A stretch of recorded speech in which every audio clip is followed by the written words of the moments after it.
Hello viewers, আপনারা কেমন আছেন? আশা করি ভালো আছেন। আজকেও নতুন আলমারি ডিজাইন ভিডিও নিয়ে চলে আসলাম আপনাদের পাশে।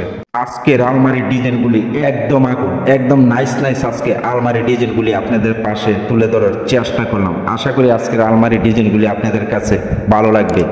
আমার চ্যানেলে যদি আপনারা নতুন হয়ে থাকেন, চ্যানেলটি সাবস্ক্রাইব করে পাশে থাকা বেল আইকনটি অন করে দেবেন। লাইক করতে বন্ধুরা ভুলবেন না। লাইক করলে মোটিভাই হই, ভিডিও বানাবার আগ্রহী বেড়ে যায়। পেজ থেকে দেখে থাকলে পেজটি ফলো করে রাখবেন।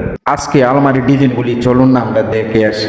আজকের ভিডিওতে কাঠের আলমারিগুলি দেখতে পাচ্ছেন স্ক্রিনে। আপনাদের কাছে কেমন লাগছে আজকের আলমারিগুলি আমাকে একটু কমেন্ট করে জানাবেন আপনাদের মতামত।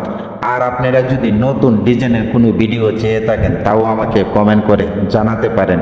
ডিজাইনগুলি স্ক্রিনে দেখতে পাচ্ছেন, আপনাদের কাছে কেমন লাগলো জানাতে কিন্তু ভুলবেন না। আপনারা যদি একটি কাঠের আলমারি বানাতে চান, আজকের ভিডিওটি শুধু আপনার জন্য। ঘর সাজাবার জন্য একদম পারফেক্ট এই কাঠের আলমারিগুলি। আপনারা নিজের চোখেই দেখতে পাচ্ছেন কত সুন্দর সুন্দর ডিজাইনের আলমারিগুলি। একদম নতুন মডেলের আলমারি, 2025 সালের নতুন মডেল। এগুলি আপনারা চয়েস করে দেখতে পারেন।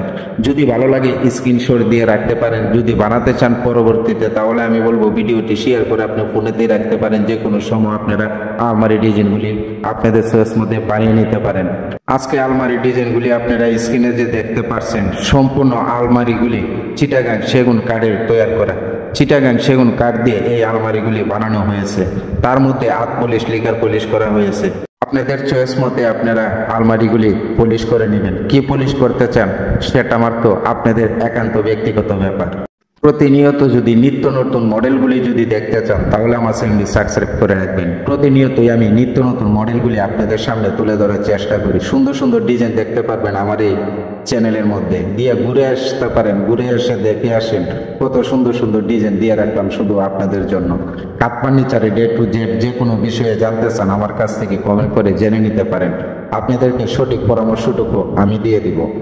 যে কোনো ফার্নিচারে আপনি বানান না কেন, বানাবার সময় একবার ভাববেন আপনারা কি কাঠ দিয়ে ফার্নিচারটি বানালে টেকসই মজবুত, অথচ আপনারা 50-60 বছর ইউজ করতে পারবেন, যাতে আপনাদের কষ্টের টাকাগুলি নষ্ট না হয়। চিন্তা ভাবনা করে একটি ফার্নিচার বানাবেন। অনেকে কাঠ সম্পর্কে বুঝেন না, এমন একটি অভিজ্ঞতা নেই কাঠ সম্পর্কে। আমি আপনাদেরকে বলবো ভালো কাঠ ইউজ করবেন আপনার ফার্নিচারে, একটি লাইফ গ্যারান্টি হিসাবে, যাতে একটি ফার্নিচার আপনি ইউজ করতে পারেন।